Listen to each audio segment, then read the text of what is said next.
Miss হবে না আপনার পছন্দের টিভি শো। দেখুন জি5 অ্যাপে একদম ফ্রি। ঠাকুর মশাই কি বুঝছেন, পুটির সাথে অভিষেকের শুভ যোগ আছে তো? শুভ মানে খুব শুভ, অতি উত্তম, আদর্শ যোগ, আদর্শ পাত্র পেয়েছেন আপনাদের মেয়ের জন্য। যাক, আপনি আমাদের নিশ্চিন্ত করলেন ঠাকুর মশাই। যদিও আমি জানতাম পড়ার সিদ্ধান্ত ভুল হতে পারে না। আচ্ছা ঠাকুরমশাই, বলছি আপনি একটু ভালো করে দেখে নিন, আমার মেয়েটা যেন ভালো থাকে, ওদের চলার পথে যেন কোনো রকম কোনো সমস্যা না থাকে। এই হচ্ছে বাবা, বারবার এক প্রশ্ন করবে, কোনো চিন্তা নেই, জেনেও শান্তি পাবে না। বাবারা সবসময় একটু মেয়েদেরকে নিয়ে কনসার্ন হয়। রুচি, তুই একদমই কথাটা ঠিক বলেছিস।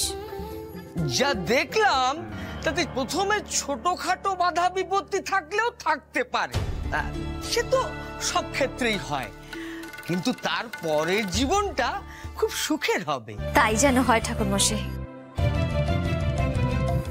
তাহলে সামনে এবার একটা ভালো তারিখ দেখুন, মানে ভালো দিন দেখে আমরা ওদের 4 হাত এক করে দিই। হ্যাঁ, দেখছি দেখছি। বলছি তো, তোমরা কি এখনই বিয়ে দেওয়ার কথা ভাবছো? ও মা, কথা শোনো মেয়ে। আরে বাবা, শুভ কাজে দেরি করতে আছে নাকি? না, ভাবতে অবাক লাগছে, যেই পুটিটাকে দেখেছিলাম এইটুকু পায়ে পায়ে ঘুরতে,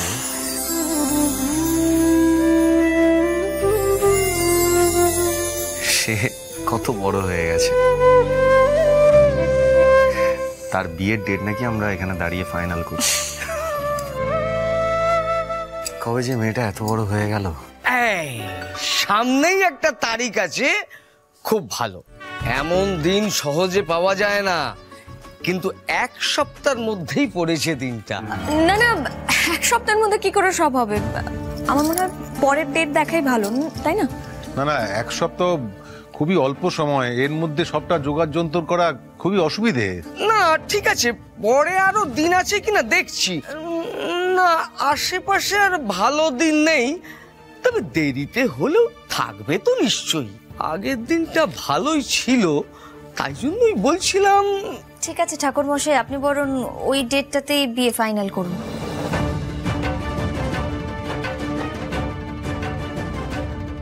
কিন্তু পনা, এত কম সময়ের মধ্যে এত সব ব্যবস্থা করা তো খুব কঠিন।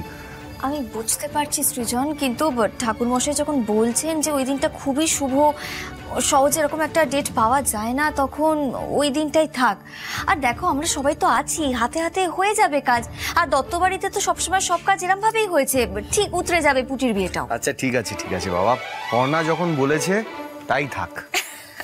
পুটি, এই কদিন কিন্তু নো কেস নো অফিস, ওকে? আমি বাড়িতে থেকে কি করব এতগুলো দিন? তার থেকে বরং শেষের 2 দিন আগে না হয় বাড়ি থেকে যাব। না পুটি, এরকম বললে আবার হয় নাকি? আরে বাবা, বিয়ের আগে কটা দিন তো একটু বাড়িতেই থাকতো, বিয়ে করে একদম শ্বশুর বাড়ি যা, তারপরে কাজে জয়েন করিস। আমি বরং খবরটা একবার অভিষেককে জানিয়ে দিই, হ্যাঁ, ফোন করে জানিয়ে দাও। জি5 ডাউনলোড করুন আর সব এপিসোড দেখুন একদম ফ্রি।